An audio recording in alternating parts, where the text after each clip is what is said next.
اس کے لیے میرے آقا کریم صلی اللہ تعالیٰ علیہ وسلم نے جو نسخہ دیا ہے وہ ارشاد فرمایا صحابہ کرام جس بندے کے گھر کے سامنے سے نہر بہتی ہو اور وہ 5 دفعہ اس کے اندر غسل کرے تو کیا اس کے جسم کے اوپر کوئی میل کچیل رہ جائے گی؟ عرض کی یا رسول اللہ اس کے جسم میں میل کچیل کیوں رہے گی؟ فرمایا سن لو یہ نماز بھی نہر کی مثل ہے، جو دن میں 5 دفعہ نماز ادا کرتا ہے اس کی روح کے اوپر بھی جتنی کثافتیں اور نجاستیں ہیں ساری کی ساری دھل جاتی ہیں۔ تو اس نہر میں 5 دفعہ وقفے کے ساتھ غسل کروانے کی وجہ یہ ہے کہ تو ہمہ وقت تیار رہے، تو ہمہ وقت تیار رہے کہ میں نے چلے جانا ہے، میں نے چلے جانا ہے، میں نے چلے جانا ہے، اور اس کو یہ احساس گھیر لے تو وہ کوئی بہت بڑے بڑے بنگلے نہیں بناتا، پھر وہ لوٹ کسوٹ نہیں کرتا، پھر وہ لوگوں کے حقوق پہ ڈاکہ نہیں ڈالتا، پھر وہ لوگوں کے حقوق پہ ڈاکہ نہیں ڈالتا، وہ تو اس احساس میں 5 وقت کی نماز اس احساس میں ادا کرتا ہے میں تیاری کر لوں شاید میرے جانے کا وقت ہو چکا ہے، میں تیاری کر لوں شاید میرے جانے کا وقت ہو چکا ہے، میرے جانے کا وقت ہو چکا ہے۔ حضرات جس بندے کو یہ احساس دامنگیر ہو اور اس طریقے سے وہ نماز ادا کرتا ہو وہ ملاوٹ نہیں کرتا، ابھی ملاوٹ کروں، ابھی پیغام آ جائے کیا منہ دکھاؤں، سبحان اللہ سبحان اللہ، ابھی ملاوٹ کروں، ابھی پیغام آ جائے، سائیں بلا لے اپنی جناب میں تو کیا منہ دکھاؤں گا، کیا بولوں گا؟ اگر پوچھ لیا گیا تو کیا جواب دوں گا؟ تو یہ دن میں 5 دفعہ یہ موقع دیا کہ غسل کر لو، نہا دھو لو، صفائی کر لو، تیاری کر لو، تم نے چلے جانا ہے، تم نے چلے جانا ہے۔ تو نماز کی قیمت کا آپ کوئی اندازہ لگا سکتے ہیں کہ نماز کتنی قیمتی چیز ہے، کیسی اعلیٰ چیز ہے جو اللہ کریم نے ہمیں عطا فرمائی۔ سبحان اللہ سبحان اللہ سبحان اللہ۔ اسی لیے تو پیار والے کہتے ہیں اس سراب زندگانی میں اے مالک کن فیکون، میری ہے حقیقت یہی، انا للہ و انا الیہ راجعون۔ حضرات محترم جو بندہ مومن ہمیشہ اس تیاری میں رہتا ہے کہ کب وہ بلاوا آئے گا، کب میں اپنے رب کے حضور میں جاؤں گا، میرے دوستوں میرے بھائیوں وہ تو ہمیشہ اس انتظار میں رہتا ہے کہ میں جلد از جلد اپنے رب کی بارگاہ میں چلا جاؤں، اس لیے اس کو موت سے پیار ہوتا ہے، اس کو موت سے ڈر نہیں لگتا، اس کو موت سے وحشت نہیں ہوتی، اس لیے کہ وہ یہ سمجھتا ہے الموت جسر یوصل الحبیب الی الحبیب، موت مٹا دینے کا نام نہیں ہے، مٹ جانے کا نام نہیں ہے، بلکہ موت تو ایک ایسا پل ہے جو ایک محبوب کو دوسرے محبوب کے ساتھ ملا دیتا ہے۔ نعرہ تکبیر،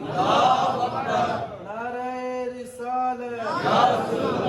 نعرہ تحقیق، نعرہ حیدری، نعرہ غوثیہ، علماء اہل سنت۔ موت کو سمجھے غافل اختتام زندگی، موت کو سمجھے غافل اختتام زندگی، ہے یہ شام زندگی صبح دوام زندگی، ہے یہ شام زندگی صبح دوام زندگی۔ تو میرے دوستو اگر سرخرو ہونا چاہتے ہو، اگر اپنے رب کی بارگاہ میں فائز المرام ہونا چاہتے ہو، کامیاب ہونا چاہتے ہو، تو پھر نماز میں سستی نہ کرنا، نماز میں سستی نہ کرنا۔ کرنا، اپنی اولاد کو بھی تلقین کرو، اپنے بچوں کو بھی تلقین کرو۔ میرے آقا کریم صلی اللہ تعالیٰ علیہ وسلم نے ارشاد فرمایا مروا صبیانکم اذا بلغوا سبعا واضربوہم اذا بلغوا عشرا۔ جب تیرے بچے 7 سال کے ہو جائیں تو انہیں نماز کے لیے کہو، ان کو نماز کا حکم دو، اور جب 10 سال کے ہو جائیں، جب نفع اور نقصان سمجھنے لگ جاتے ہیں تو ان کو سمجھاؤ بیٹا نماز چھوڑنے میں بڑا نقصان ہو جائے گا، بڑا نقصان ہو جائے گا، اس لیے ان کو مار کے بھی نماز پڑھانی پڑے تو ضرور پڑھاؤ۔ نماز یہ اللہ اور بندے کے درمیان ایک خوبصورت راز ہے، ایک خوبصورت راز ہے، یہ اللہ اور اس کے بندے کے درمیان ایک خوبصورت راز ہے، اور نماز بندے کو بلند کرتی ہے۔ بخاری شریف کی حدیث پاک ہے، میرے آقا نے ارشاد فرمایا، حدیث قدسی ہے، فرمایا کہ بندہ سب سے زیادہ میرے قریب فرض نمازوں کی وجہ سے ہوتا ہے، فرض نمازوں کے ساتھ بندہ سب سے زیادہ میرے قریب ہوتا ہے، اور نوافل نماز فرمایا جو نفل ادا کرتا ہے اس کو میں اپنا محبوب بنا دیتا ہوں، پھر میں اس کے کان بن جاتا ہوں جن سے وہ سنتا ہے، میں اس کی آنکھیں بن جاتا ہوں جن سے وہ دیکھتا ہے، میں اس کے ہاتھ بن جاتا ہوں جن سے وہ پکڑتا ہے، میں اس کے پاؤں بن جاتا ہوں جن سے وہ چلتا ہے۔ حضرات محترم، جب بندہ محبوب بن جاتا ہے تو پھر کیفیات ہی بدل جاتی ہیں، زندگی کے طور طریقے ہی بدل جاتے ہیں۔ حضرت عطار رحمت اللہ تعالیٰ علیہ آپ ایک بازار میں گئے، لونڈیاں بک رہی تھی، لونڈیوں کا سودا کیا جا رہا تھا، وہاں ایک لونڈی کا مالک کا مال دے رہا تھا، اور لوگوں جس نے بیوقوف لونڈی لینی ہے خرید لو، جس نے پاگل لونڈی لینی ہے لے لو۔ تو چونکہ مسلمان کا ایک شیوا تو یہ ہے کہ چیز بیچتے ہوئے اس کا عیب بتا دے، چیز بیچتے ہوئے اس کا عیب بتا دے، یہ بندہ مومن کی خصوصیت ہے۔ وہ کہہ رہا ہے لوگوں جس نے لونڈی خریدنی ہے لے لو، بیوقوف پاگل لونڈی لینی ہے لے لو۔ حضرت عطا فرماتے ہیں میں دیکھنے لگا کوئی اس کا خریدار نہیں بن رہا، میں نے کہا چلو کوئی بات نہیں، اس کا خریدار تو بننا چاہیے، اور کچھ نہیں کرے گی، کم از کم لوٹا پانی کا بھر کے تو دے دے گی۔ میں نے اس بندے سے سودا کیا، 7 دینار میں نے وہ لونڈی خرید لی، میں اس کو اپنے گھر لے آیا، آ کے اس کو کہا کہ یہ تمہارے کام ہے، یہ ڈیوٹیاں تم نے سر انجام دینی ہیں۔ میں حیران ہو رہا تھا، وہ اتنی خوبصورتی سے ساری ڈیوٹیاں سر انجام دے رہی ہے، کھانا پکاتی ہے تو بہت سلیقے سے، وہ دیگر معاملات کرتی ہے تو بڑے سلیقے سے، وہ پیش آتی ہے تو بڑے ادب آداب سے۔ میں سوچنے لگا وہ جو بندہ بازار میں کہہ رہا تھا لوگوں پاگل لونڈی لینی ہے تو لے لو، بیوقوف لونڈی خریدنی ہے تو خرید لو، وہ پتہ نہیں کیوں کہہ رہا تھا، مجھے تو ابھی تک اس کی کوئی ایسی بات نظر نہیں آ رہی۔ جو ڈیوٹیاں اس کے ذمہ لگائی تھی وہ ڈیوٹیاں اس نے مقصد طریق سر انجام دی، اور پھر رات ہوئی، میں تو اپنے نرم و گداز بستر پہ لیٹ گیا، لیکن جب آدھی رات ہوئی تو میں نے سنا وہ لونڈی زمین کو مصلی بنا کے عبادت کر رہی تھی، اور اپنے رب کی بارگاہ میں مناجات کر رہی تھی، اے میرے پروردگار، او مجھ سے محبت کرنے والے، او مجھ سے پیار کرنے والے، او مجھ سے ناطہ رفت جوڑنے والے، میرے پیارے رب، میرے اللہ، جو تجھے میرے ساتھ محبت ہے، تجھے اس کا واسطہ میرے گناہوں کو معاف فرما۔